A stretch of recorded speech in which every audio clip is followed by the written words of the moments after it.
Gente, a Polícia Federal realizou na manhã de hoje uma operação contra assessores dos deputados federais Carlos Jordi e Sóstenes Cavalcante, do Partido Liberal do Rio de Janeiro. Os alvos são suspeitos de participar de um esquema de desvio de verbas de cota parlamentar. A ação realizou busca e apreensão em endereços ligados aos assessores. Foram cumpridos 6 mandados no Rio de Janeiro, Tocantins e Distrito Federal. Nas redes sociais, Sóstenes afirmou que ficou sabendo da operação pela imprensa e escreveu, abro aspas, podem revirar tudo, mas não vão encontrar nada. E aqui eu fecho aspas.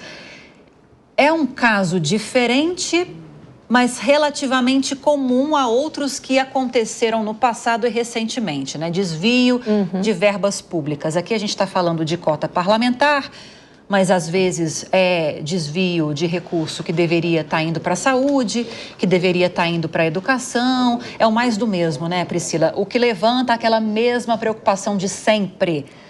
Precisamos de mecanismos mais rígidos e eficazes para rastrear esse dinheiro público, né? Para onde ele está indo, qual está sendo a finalidade, se ele está cumprindo o objetivo para o qual ele foi destinado.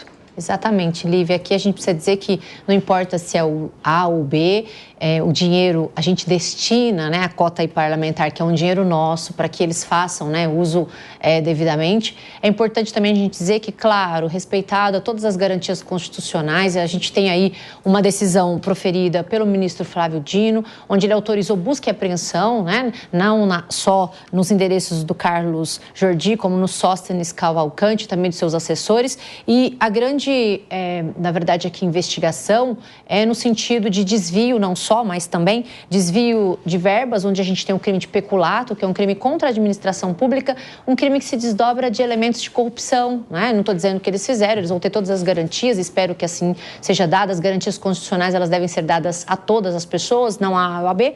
E também tem na apuração lavagem de capitais, né? Onde a gente tem o que é lavar esse capital? Eu torno algo que é ilícito em lícito, para poder, de alguma forma, afastar, né, a origem criminosa. Por meio de contratos de aluguel de veículos, né? Exatamente, uma empresa de aluguel de veículos. Sim, então aí ele faz o quê? Ele limpa, né? Por isso que chama lavagem de capitais. Ele pega o que é ilícito e torna lícito para poder afastar, entre outras coisas, tributação, não coloca no imposto de renda, mas não só também.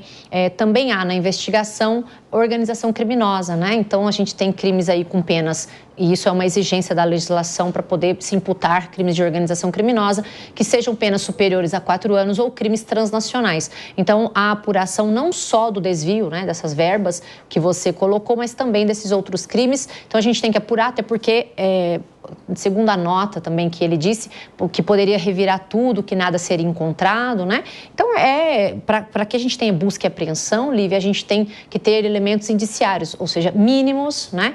Da possibilidade de uma materialidade, ou seja, de um crime e de autoria, e ele vai ter as garantias que lhes são inerentes para se defender no momento oportuno, e a gente sim espera, como ele disse, né? Que não sejam as coisas conforme estão sendo imputadas a eles. Agora, Laura, a gente não está falando do mesmo instrumento, cota parlamentar e emenda parlamentar, mas não dá para a gente não falar da exigência do STF para que haja mais transparência nesse mecanismo das emendas. Isso gerou um alvoroço. Em agosto desse ano, Flávio Dino suspendeu o pagamento de emendas, depois liberou, mas depois de muito imbróglio na Justiça.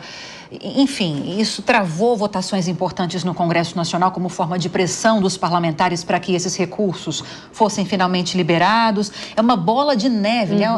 É um ciclo vicioso, vamos colocar assim. Exatamente. Então tem que ter transparência e tem que ter fiscalização. Exatamente. Você vê que a gente consegue visualizar aqui pelas notícias que a gente vai, volta, vai e acaba tudo caindo no mesmo lugar. Parece que a gente fica num loop, né? Sim. Tá tudo atrasado porque o STF, o Flávio Dino, barrou as emendas, aí eles não quiseram votar os projetos, aí liberou. Aí agora estamos aqui votando tudo rapidamente, a toque de caixa. E tudo isso por conta justamente desses valores. E Flávio Dino agiu corretamente. Aqui a gente pode observar nesse ponto que está sendo deflagrado mais uma operação. Foram 6 mandados, como já disse aqui minha colega, tivemos crime de peculato, lavagem de dinheiro, organização criminosa envolvendo assessores. Ainda não foi comprovado que os deputados estavam envolvidos, mas fato é que o ministro Flávio Dino acertou em sua decisão, porque realmente este dinheiro, que, lembrando mais uma vez, é um dinheiro público, precisa sim de rastreabilidade. Nós precisamos saber para onde ele está indo. E eu defendo sempre que essas emendas têm que ir sim para esses valores que já são destinados, têm que ir sim para a mão dos parlamentares. São eles que estão ali na lida do dia a dia, eles que sabem a melhor alocação dos valores. Mas tudo isso tem que ser feito com transparência. A gente precisa da transparência, que foi justamente os pontos de rastreabilidade e transparência que o Flávio Dino trouxe em sua decisão. Gerou tanto burburinho. Muito, muito, muito. E vai continuar gerando, né? Com certeza. E vai continuar gerando. Agora, Luana e Ana, para a gente fechar essa questão dessa operação, dessa investigação, né? A corrupção sempre foi um problema aqui no Brasil. Esse é mais um caso que demonstra que a corrupção está aí. Às vezes é difícil de ser identificada, às vezes nem tanto, às vezes tem vista grossa, enfim. É preciso mudar, melhorar esses mecanismos para tentar, pelo menos, minimizar esse problema, né? Porque corrupção, como a gente estava discutindo, né? É recurso público que deixa de ir para onde deveria ir, como saúde, como educação, como segurança pública. E tem um pouco de responsabilidade da corrupção em tantos problemas sociais que a gente tem no mundo, né? E políticos aqui no Brasil, principalmente, que é o foco da discussão. Com certeza, Lívia. Isso afeta, primeiro, a confiança da sociedade, né? A confiança na democracia, a confiança na política, nos políticos. A gente está aqui fazendo uma série de críticas, mas, como a Ana bem colocou, todas muito esperançosas de que as coisas caminhem na direção onde a gente veja melhorias para todos, né? Não é uma questão... me afeta, né? Eu não vou torcer aqui para que dê errado. Obviamente que eu tenho a minha visão, tenho as minhas escolhas políticas, pessoais, mas o olhar que a gente tem aqui, a nossa missão também, comunicar as coisas para vocês, é de torcer para que dê certo e criticar aquilo que não está dando certo com o mesmo intuito, que vá para a direção correta, que a gente consiga resolver, encontrar soluções, punir o que tem que ser punido. Nesse caso, acho que como o Brasil tem uma tradição muito ruim na nossa cultura política, uma cultura política extremamente clientelista, corporativista, fisiológica, né, que tem ali uma visão ainda muito ensimesmada dentro da política de troca de favores, muito pouco olhar para o cidadão, né? Quando a gente fala assim, a política pública está sendo discutida, a gente está falando do corte de gastos, provavelmente as pessoas que estão aqui acompanhando estão se perguntando como é que isso vai me afetar? Quando é que começa a valer essas mudanças? A gente pouco fala sobre isso, né? Sempre falando da negociação política daqui e dali, então o cidadão, ele está muito pouco no centro da discussão. E a corrupção corrói ainda mais a confiança que a gente tem nas instituições, na democracia e também, obviamente, em termos reais, né, o valor que a corrupção movimenta afasta e diminui ainda mais o resultado da política pública que a gente tanto precisa lá na ponta. Lembrando, né, eu sempre falo desse dado porque a partir do momento que eu tive conhecimento dele, eu nunca mais esqueci e acho que vai ficar na minha cabeça até o dia que a gente resolver, que a gente tem metade da população brasileira sem tratamento de esgoto.